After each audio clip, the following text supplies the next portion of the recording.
Production of goods and services.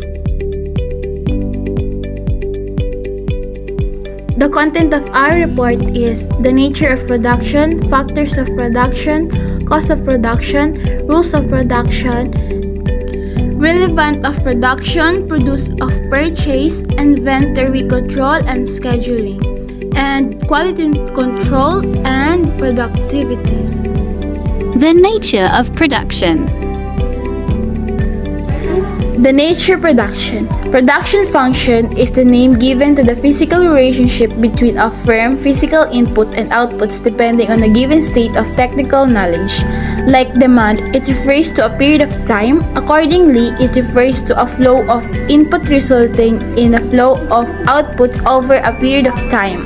Leaving prices aside, it showed the maximum amount of output that can be produced from a given set of input in the existing state of technology.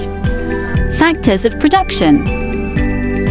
The factors of production. The factors of production are resources that are the building blocks of the economy. They are what people use to produce goods and services. Economists divide the factors of production into four categories: land, labor, capital, and entrepreneurship. Cost of production. Cost of production. Cost of production refers to the total cost incurred by a business to produce a specific quantity to a product or offer a service. Production cost may include things such as labor, raw materials, or consumable supplies. In economics, the cost of production is defined as the expenditures incurred to obtain the factors of production such as labor, land, and capital that are needed in the production process of a product. There are various types of cost of production that businesses may incur in the course of manufacturing a product or offering a service. They include the following: fixed cost, variable cost, total cost, average cost, and marginal cost. Rules of production. Rules of production. Factors of production entrepreneur. There are four main factors of production. Land, labor, and capital are the main factors of production. The entrepreneur is the one that combines these factors in the correct proportion and mobilizes them. Relevant of production. Relevant of production. Production is one of the most important processes within manufacturing and is a core part of what it means to be a manufacturer. Without this activity, no finished goods would be created and there would be nothing to sell to customers. Produce of purchase. Produce of purchase. Purchase is responsible for learning of the internal requirements, locating and selecting suppliers, obtaining the materials, parts, supplies, and services needed to produce a product or provide a service. A purchase manager is responsible for negotiation of price within suppliers too.